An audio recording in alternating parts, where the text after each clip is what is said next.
Welcome back, everyone. I'm Olivia Dahlquist, Senior Marketing Manager here at Nine Dot Arts. And today you are listening to part two of our 100th episode specials. And I have with me our CEO, Martha McGee, and our Chief Curator, Molly Casey.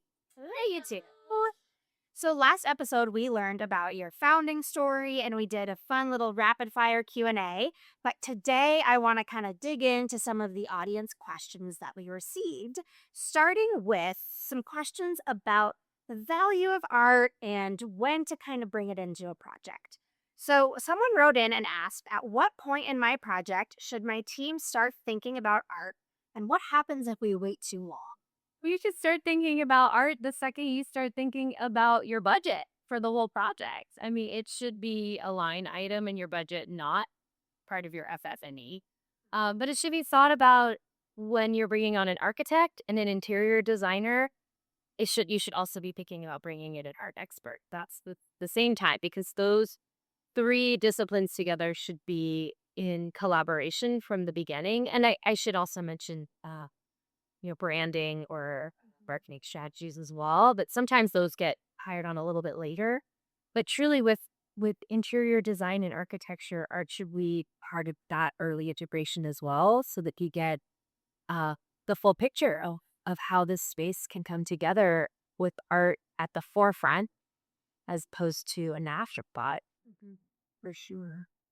Yeah, you want to think about so what side of project are you working on? If you're creating an urban plan, you've got a large scale uh, district, or you're working on a new community, you want to know where the roads are going to go and some general sense of the massing of buildings. Once you know the roadways and your basic massing, that's when it's time to start thinking about how art is integrated into those moments because it can shift behavior. You can have something iconic by the train station to draw people in towards that, or something iconic at the entry so that people know that they've arrived.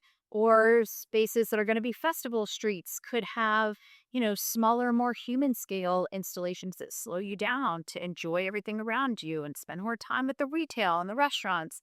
So early stage in the urban planning section, and if you're looking at creating a building, I'd say, 60% schematics, or once you're done with schematics and moving into design development, is once you're in construction documents, we want to be able to integrate things like structural backing or structural supports, electrical for the lighting for the artwork.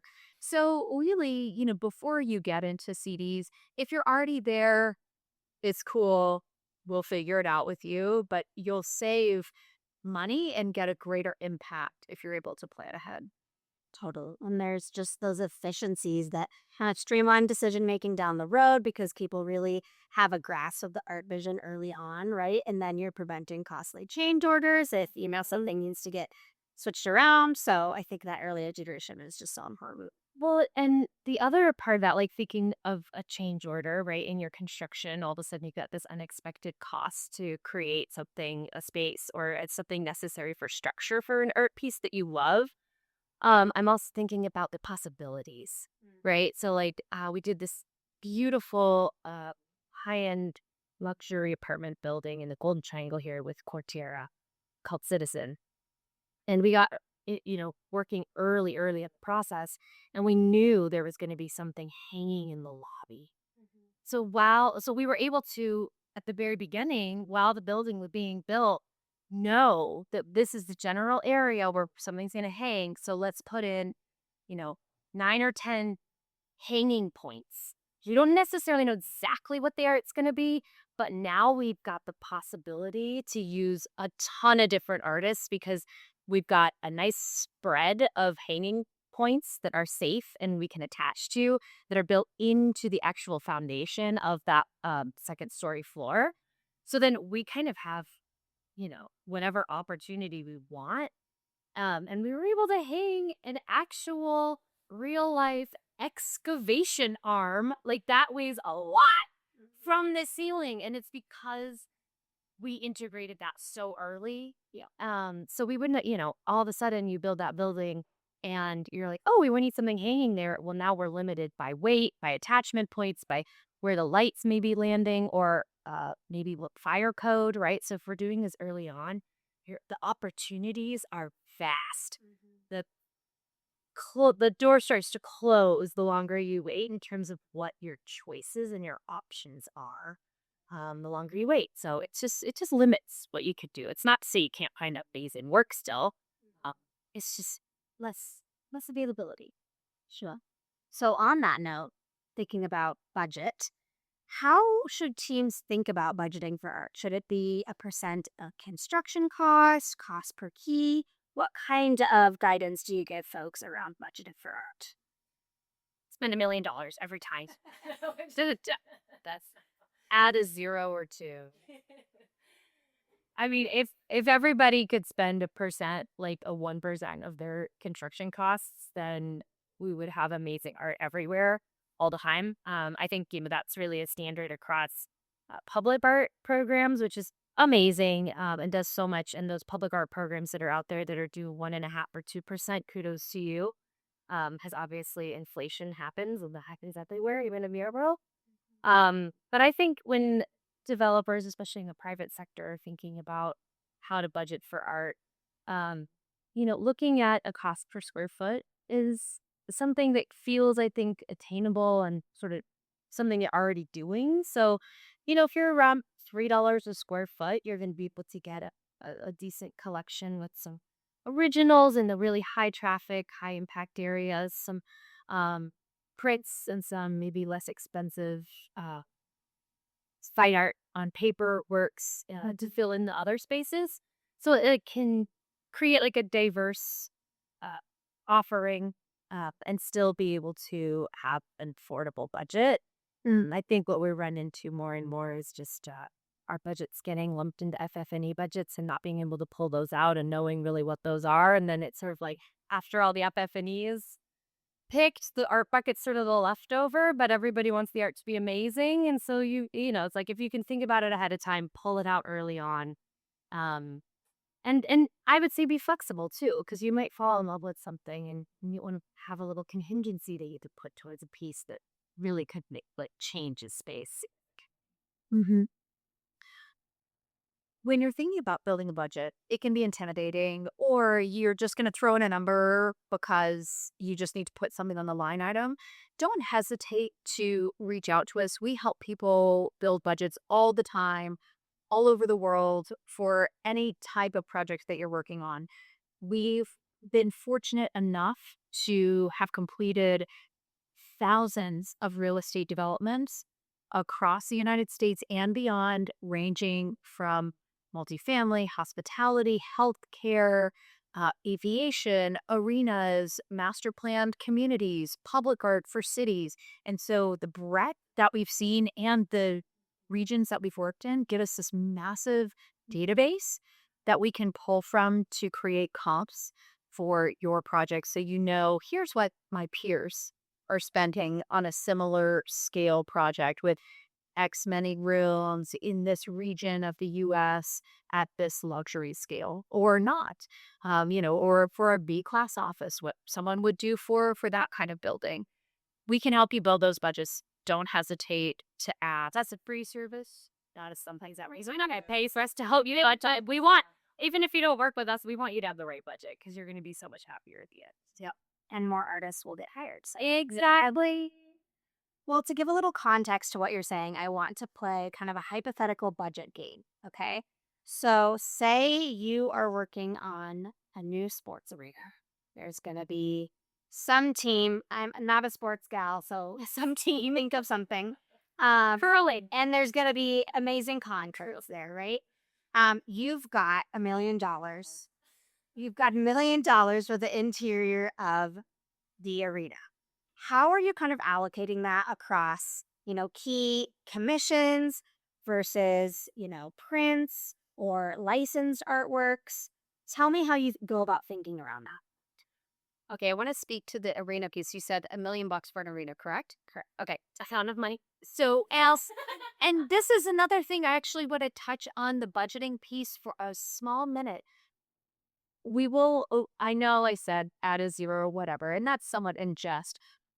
We will also tell you if you have more than you need, and that has happened. We were working recently on a new arena, and the requirement or the number that they had set aside was a 1.5%, which ended up being a $30 million art budget.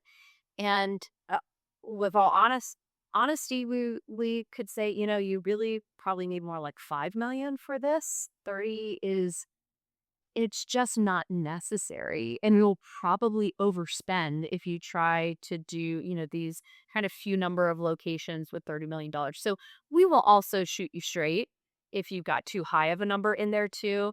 So, again, like, we've got you. We want you to spend the right amount and support artists the right amount, but we also don't want anyone overspending and getting burnt. So, we'll look at it from all angles here, but I would pass it to our chief curator to think about where does that $1 million at the arena go? Well, I approach it the same for every type of development, and it's what is the experience the person who's going through that space is having? Where's your first wow moment? And it's a lot of times that's outside of the space you're going into. So really thinking about traffic and how people are utilizing this space. One area that tends to always get overlooked is areas near bathrooms, but everyone has to use the bathroom. That's not going to. We've not figured that out yet with AI. I'm not sure if we can, but you look. I guess yeah, people can wear pads. But thinking about how the guest, the user of the space is traveling through the space. What are the paths most traveled, and what are the opportunities for what they're seeing when they're in those spaces? So starting from where you're going to be parking your car, sometimes even how you get to where you park your car. So that can be a moment to set the tone. Like, oh, that's cool over there. Oh yeah, that's the parking lot. Okay, cool. You already have an idea then of what that space is going to offer you in terms of visual flavor. Yeah, the personality, right? So thinking then of that path most traveled and figuring out where are those high impact moments throughout, those are where I would allocate the most dollars and the highest impact art, right? So that's where we really want to have some unique custom experiences. By the time you're getting into maybe, let's say, said an arena, maybe a suite, right? And those could probably be limited edition prints by a local artist, or maybe you're using photography from the sports team photographer themselves or some branding. So, that doesn't necessarily need to be, 100 suites and 100 original art pieces, especially because people are maybe abusing those spaces a little bit here and there, so you want something a little rowdy. Yes. Maybe if you're real excited about the team or the concert. So thinking about something that's maybe less expensive and easier to replace shouldn't get damaged. But ultimately, creating a path with the artwork and a story to tell along the way. And sometimes people aren't going to notice all of it, but subconsciously they're still taking it in. So I would allocate those dollars from like that very first moment you're arriving in or near the site, and then all the way through down to bathroom experience. So, great insights on an arena. And I do want you to tell our listeners the great sort of budgeting nugget that I heard you say, which doesn't necessarily make sense for an arena, but maybe a hotel or a multifamily community. Talk to me about art in hallways. This is one of my like I get up on a high horse on this one. My soapbox.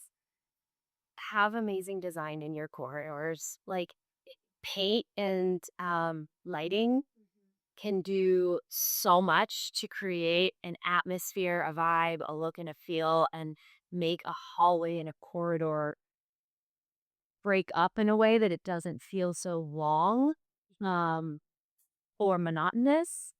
And artwork as a solution for corridors, it eats up mass amounts of the budget, and ultimately, no one is looking at it. I mean, just I challenge people the next time you either are in an apartment building, going to a friend's place, or in a hotel, tell me what you do. Just notice what you do when you get off that elevator. What are like your brain thinking? You are looking for the sign to tell you where the numbers are so you're going the right way. And then you are literally just looking at the numbers on the doors. Or digging in your purse for your key on your phone. On your phone, but ultimately, like, even if we are totally focused and we even know where we're going, like, let's say it's your 3rd day at that hotel, so you've already got your path of travel down, the thing that you may notice is then the elevator landing art, which is super important, especially because I remember being in a hotel in Chicago once and the doors opened and I was like, "Oh, this is my floor." I recognize the art. Well, they had used this piece of art on every elevator landing. Not cool, people. Not cool. Switch it up. Especially when, right? Yeah. You're like, wait a second. So yeah, I don't know. Is this my floor? Now I feel totally lost. So use the areas in the corridors as areas for great wayfinding and for good design that can really support the wayfinding and also just make it look interesting. But I would say don't put art in the corridors unless you have maybe a couple bookend walls, right? Like a couple moments that make sense. Like if you are looking down a long corridor and there's not a window or a door at the end, there's just a blank wall. Yes, of course we're going to recommend putting an art piece at the end there. But peppering art on every single floor, especially across from one another, is just a mass amount of money that could be going to the high impact pieces that create the first initial moment of intrigue and excitement for the visitor or the guest or the person who lives there, that future resident. That's where you want to spend your budget. That's really the most important impression that you want to have. So, yeah. Designers. Yeah, we're rooting for you. Well, and I think the take home is be strategic. Yeah. Be strategic with your approach. Have something fabulous in the lobby, in the places that are meaningful, the shared spaces, the amenity spaces. But to just give kudos to Molly too, she's also done some amazing installations in corridors, like the catbird. And that one was very strategic. Yeah. So what did you do on that one that was different and thoughtful? Well, we took the story that we were working with, which is really that you're not at a hotel, you're coming home. So it is a long stay boutique hotel, which is one of the first of its kind. And so, you think of being in maybe somebody's hallway at their home on maybe the second story, right? So you go up to your bedroom. What do you see as artwork in the halls? You see family portraits. Yes. It's also called catbird. So while that's not literally meant to translate us to cats and birds, you did have a little fun with that. Yeah, it is. It's hard not to. You gotta lean into it a little bit. So we took those two concepts and put them together, and literally every single piece of artwork in the corridors is one of a kind. So there is no repetition. And it's a combination of your made up family portraits. So it's all different people, all different walks of life. And then there's also occasionally a little cat or a bird that shows up in some of those portraits. So really a unique experience. And I gotta say, it was really cool. We ran into somebody while we were there giving a tour one day, staying at the hotel, and they had gotten a glass of wine each, and they were going from floor to floor and just touring all the different art in the corridors because they never know it's different, and it's fun. It's fun to go and peek around. I think of it too, like when you are staying at somebody's house, you're like, oh, look at all these pictures, more of these people. So they took it upon themselves to do that at the hotel. But that was also very, like Martha said, very strategic in terms of like we were very mindful about budget there too. So we had like thought thoroughly about how can he maximize this budget, and still make it a unique experience.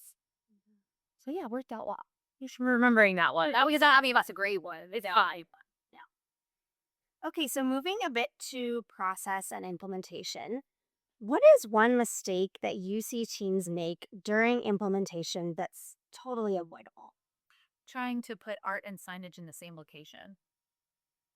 Can Just I call a coordinating. Can I tell a We can story? coordinate that ahead of time, no problem. My One of my favorite moments of all time. We are at installation day at Rocky Mountain Hospital for Children, and this place has got to open. Like you get to down to open. Got patients coming. You have patients coming. You've got a massive reveal. This is a brand new hospital in Denver, and we're with Gary Brandt, one of our oldest and fondest clients, and we're installing the art. And I got this piece that is one of the most beloved pieces that you're supposed to see from the entry, like when you walk in. And there's a sign right in the middle of the art wall where the art's supposed to hang. So I go get Carrie and I'm like, we can just move it to the side. We can relocate the art. Like, what should we do? And Gary just goes to the side and literally rips it off the wall. And he Art over sign. right, he goes, "We will find another place for this. This can move to the left." And I was like, "Oh, that was awesome." I was like a superhero moment. And if it's not a sign, it's the fire strobe No, in the middle of the wall every time. fire tropes, or the weirdest thing is the like light switches that end up like sometimes like a third of the way into the wall, and you're like, why? Yeah. Who goes into a room and walks across the room to turn the light on? It's so strange. So yeah, thinking about placement of things on the walls. Obviously it's a little bit harder to work with the fire department to move fire strobes, but yeah, if you can, like, walk those places before those walls are drywalled, and move some of this stuff over because it can go to the side. And what about matchy with decor, furniture? How do you kind of tread that line of having the art program fit with the interior design, the FF&E, but also stand out? Well, do you want things to disappear? Do you want to spend art money on art and then have it turn into decor and disappear and nobody notices it? And or somebody like us notices it and goes, "Live, laugh, love. Cool, yeah, that's great. I'll spend money on that." Um, or do you want your art to stand out and rather than match, complement the design? They should be supportive of one another, but um Competing. not competing. You don't want it to compete, but it also shouldn't be so mashed and that you lose any of the power of the artwork to stand on its own. You don't want to look like you bought the whole kit at Pottery Barn. Totally. Okay, so now we have a couple of questions from artists and prospective clients. So this person says, I am an artist. How do I work with you guys? It's a question we get often. Send us an email. Get onto Art Cloud through our website. We've partnered with Art Cloud, which has been fabulous to house our free to use artist database. So anybody can upload their artwork to it and become a part of our database. We want this to be you know, zero barriers to entry to work with us. We don't represent artists.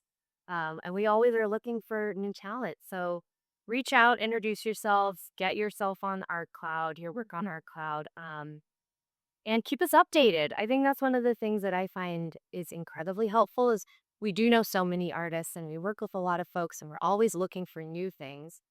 But when I sometimes open my email and I see, oh, hey, Molly just made this piece, shooting it over to you for visibility. And I see, oh my gosh, that could be great for this project. Sometimes it's those little magical moments that happen. So, um, don't be a stranger. But also know too that it can be you. We might meet you, and it could be a year before we have the right project for you. So it takes time. It doesn't mean we don't know of your work, and love your work. It's all about that perfect match. No. Yep. Yeah, I think that's one thing we hear is, hey, I'm part of our cloud, or hey, I've emailed, but I just haven't quite found that project yet. What's the holdup? Can you speak to why it might take a bit longer to find sort of that right fit? Our projects themselves, our contracts can last for, I mean, one we're working on right now is a 7 year. of implementation. So the work that we do, and when we're working in the built environment, the buildings themselves could take 4 years from the early stage planning to actually getting built. The master plan communities can take 30 years to build out. So the work itself takes time to evolve. And so then once we learn about you, we're trying to find a placement. And if we find a placement right away, then that might manifest into an actual installation a few years down the road. So the whole process itself can be time consuming. There's pros and cons. The con is that you have to be patient. If you're doing new work or have new types of installations, keep us in the loop. We might find something right away, but it also may take some time to find that right brand match for the artist and the style of the work and the style of the project. At the same time, not only, can the project take time, but we also have this incredible opportunity because unlike, let's say, the public art system where you have to go through a lot of major application processes and, it's a huge gamble on whether you'll win once you get to the interview stage, and you have to have so much experience to win those projects. When we are working in the private sector, we've got the ability to provide opportunities to artists where this might be their first big gig, their first major commission. And our clients are really open to being that opportunity. So that mindset of a developer or a private builder is much more risk taking than a city, which is generally more risk averse. So there's a great opportunity there for artists to have their first major commission in a nine dot project because of the clients that we work with. And we've got plenty of examples of those that are really exciting to celebrate too. We'll get to some of those. Yeah. Oh, yeah. Well, I want to add to that too that sometimes it's about uh, the commercial real estate development cycles as well. So, like, sometimes hospitality is like top of the list in that everyone's doing, new hotels. And then at the artists who we bought it, doing like, oh, this would be great at a hotel. Like, you'll start hearing from us. But then, at that time, maybe healthcare isn't building as much. So if your art is really geared toward more healthcare and we're not working on a lot of healthcare, like that might just be a couple years before that industry starts to rev up again. So it does sort of follow uh, those cycles as well. Yeah. Okay. So to all the artists listening, we hear you and we see you and we want to continue seeing you because we will find the right fit eventually. So then on the flip side, say you've got a developer, how do I work with artists on my projects? It's a special talent. I mean, this is one of the reasons we have a job is because everyone in our business has some sort of an art background, and so we understand the making of art and the language of art. And I think really hiring an expert in the art world to help you navigate how to hire an artist, like you really should have somebody do that work for you. Just like you don't, yes, you hire an architect, but you're not trying to be the architect designing the building. So hire the art expert to help with that communication bridge, and to help lead you in the right direction.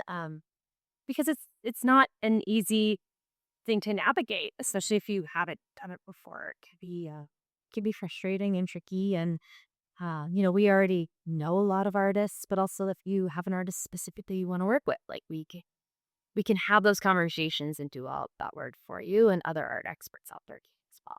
You want to keep the process competitive. I mean, you're a developer, you're trying to be competitive in the marketplace and build something that's going to stand out from the rest. So you should expect the same from the creative community.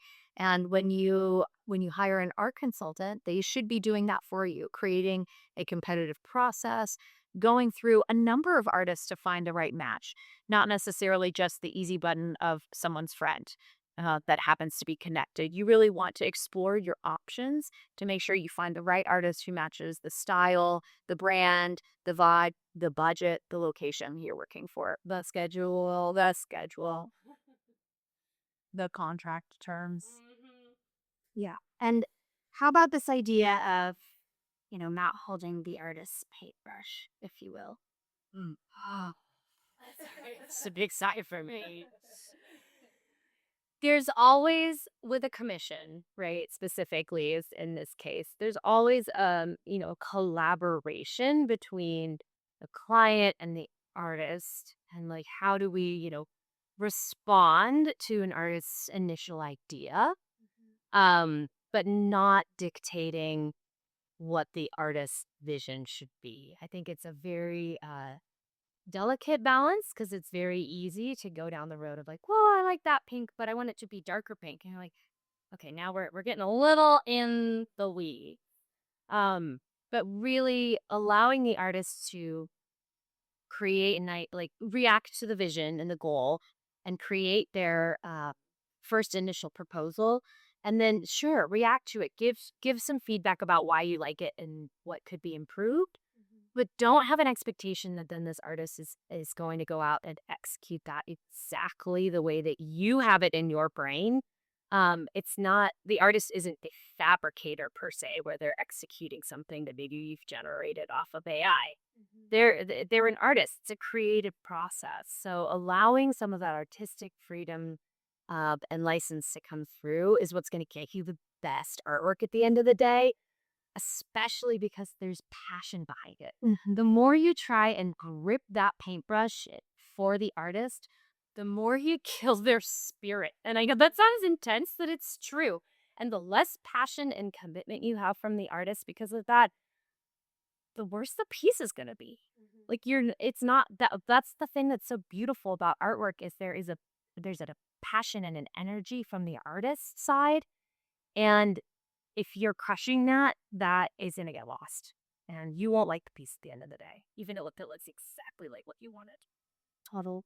Well, we even went to a gallery tour last week, and the artist was kind of explaining his philosophy to us. And he mentioned that there was one piece in the show that sort of was influenced by others' ideas, and he decided to kind of try it out, but he didn't like working on it, and it was his least favorite in the show. And he didn't tell us right away, but he kind of asked us to guess at which one that might be. And once we got to it, like, you could feel it. You could feel that his soul wasn't really in it. Yeah. And it didn't fit with the rest of the collection. So, yeah, I think it's just such a testament to kind of honoring the artist's integrity and letting them do what they do.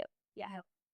It's not to say that you shouldn't have part in, you know, what's happening. Like, we shouldn't be asking an artist for a pink bunny and then being given a blue dog, right? Like, that's very different.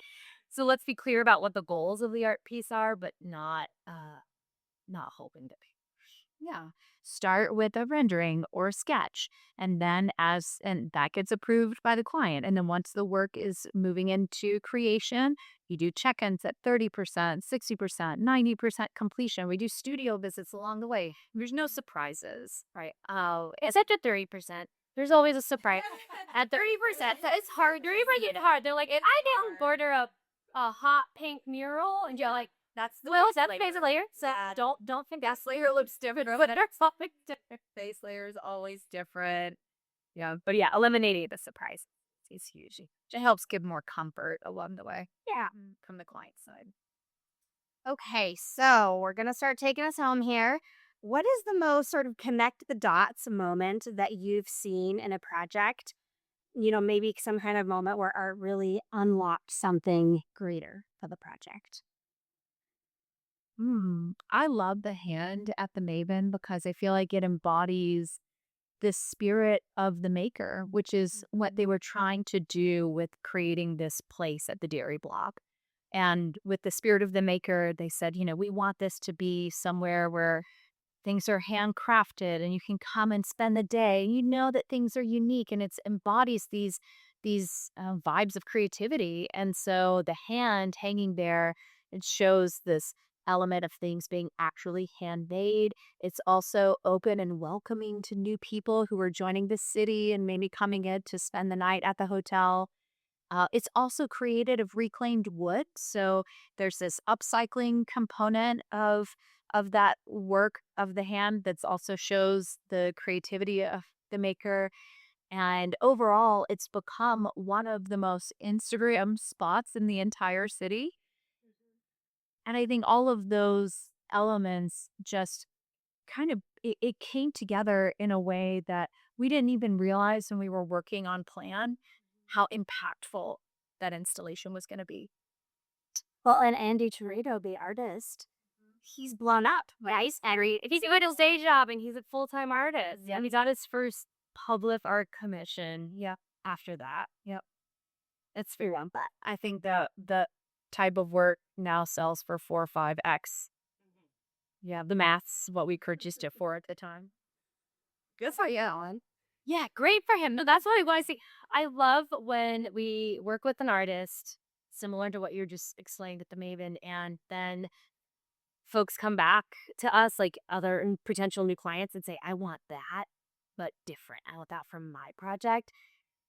And we can say to them, oh, I'm sorry, we can't afford to work with that artist anymore because they've done so well.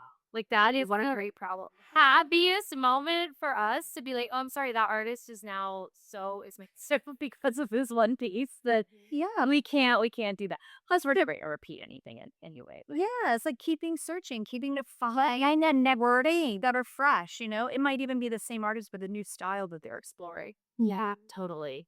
So I think one of my favorites, not necessarily an exact example, but seeing artists that we see them early in their career. Like we find them at a BFA thesis show or online on some, you know, platform where they're just starting to get their work out there. Maybe it's Instagram. Maybe we see them at a coffee shop. Like actually, there is a great example. Um, and we know there's something in there and we see the potential and we have to just unlock it. And then that artist gets huge. So at the Halcyon Hotel, we did this really cool woven metal piece in the living room space. And the inspiration came from a piece this artist had her work in a coffee shop. And we saw it there and it was like notebook paper, like a piece of notebook paper that she had hand cut into these perfect little chain links and then linked to this piece together. And I remember calling her and being like, so can you make it like, I don't know, 50 times bigger and out of metal? She was like, I don't know, I guess so. Try it. And it's become one of the coolest pieces. And then she has like taken that experience and again quit her day job and gone on to do these amazing new pieces and like had never worked in that material before. So not only do we get to sort of let our creative juices run with that, but we also get to introduce some artists to like new techniques that now have maybe launched a career or helped them understand something about their practice that they would never have had the ability to explore before because they don't have the funds to just be like, yeah, let's just go experiment with a ton of metal. So those moments are really exciting to watch come to life. Yeah, just unlocking new opportunity. Yeah. Well, and a little ding, ding, ding moment. Didn't the Halcyon sell for the highest per key in Colorado? So sure it did.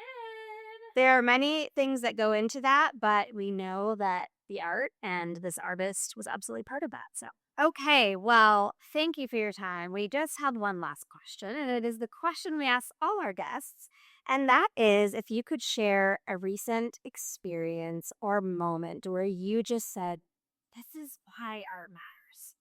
I was traveling in LA and I went to the Broad Museum and I got there at the very end of a conference. I was by myself, waited in a massively long line to try and get in to see the Yayoi Kusama Infinity Room installation. And they actually closed the line after me and wouldn't let anyone else in. So I got up right before they were closing and I waited about an hour to get into the Infinity Room. And right before I went in, there is a bouncer at the door. And as I'm waiting, you can see groups of people going in. It's usually, two, maybe three people at a time, but they'll go in, they've got their phones ready, They go in with their phone. You can tell they're recording. You're in there for maybe a minute, and then you come out, and then they're all looking at their phones to see what they recorded. It's like, look up. See, you experience it in real life, yeah, but now you're in it. And so I got my phone prepared too because I don't want to miss out on this whatever it is that they're seeing in this video. And I get right up to the line, and there is the bouncer, and he says, "Okay, you're the last one of the day, so I'll let you stay a little bit longer and get like the full sequence." And I go in, I got my phone out, and the minute I walked in, I just put it in my pocket because it was incredible. And I knew I just had to take it in because it actually took my breath away. We walk into a room, and the floor, the ceiling, all the walls, even the wall of the door that closed behind you when you come in is all mirror. And there are these twinkling lights hanging from the ceiling, and when the door closes, all of a sudden you feel like you're floating in galaxy because you look around, and in this row of mirrors, it looks like stars are going on forever. And the stars get a little bit brighter, and then they fade dim and brighter and then dim. And it happens a few times in this pulsing moment. And then they all go, "Hmm," and you're just there in complete darkness. Slowly, they come back on. And the whole experience for me was kind of the closest thing of maybe what it's like to be in space. And I love that feeling of just galactic, endless, weightless space around you. And from that point forward, I'm a big Yoyoka Selma fan. I thought she just did an incredible job with creating a completely immersive experience that can take you somewhere else. And that's what art can do. Well, that's beautiful. Um, yeah. Mine actually is more about like art through the ages, but also thinking about how art connects us all with our past and with our community. So we were just down in Taos as a family for spring break, and we were on a hike. And I had read that there are petroglyphs along this hike. One of the oldest art forms. And it's so fun because my kids, they're great at hiking, good Colorado kids, but they get bored. And it's so fun to go on a hike with them when there's a petroglyphs and they have like a scavenger hunt. They find something to look for. And then the first one that they spot it and they run across the trail and, oh, look over here. What is this one? I think this one might be a snake. I think this could be the sky. Maybe that's a sun. And just to watch their faces light up as much as like my heart was lighting up, because I find it to be incredible that we have these like remnants of art from our ancestors so long ago. I mean, these are over 1,000 years old. That's incredible. Yeah. That's what we have still sitting here on the side of a trail. The art is still there.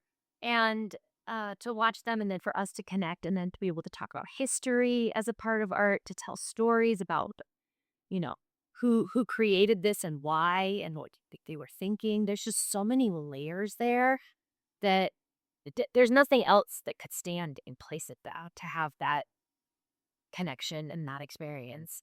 So even though it's, ancient Pueblo art, it's still serving a purpose today for our mid generations later. Just ancient graffiti. Ancient graffiti. And dang good graffiti too. Like, it isn't hussy stuff. I love it. Well, thank you both for all of your time and answering all of these audience questions. And if we didn't get to your question, I can almost assure you we will answer it in another episode with one of our amazing guests. But for now, we'll catch you later. Hey, Leah. Thanks, Olivia.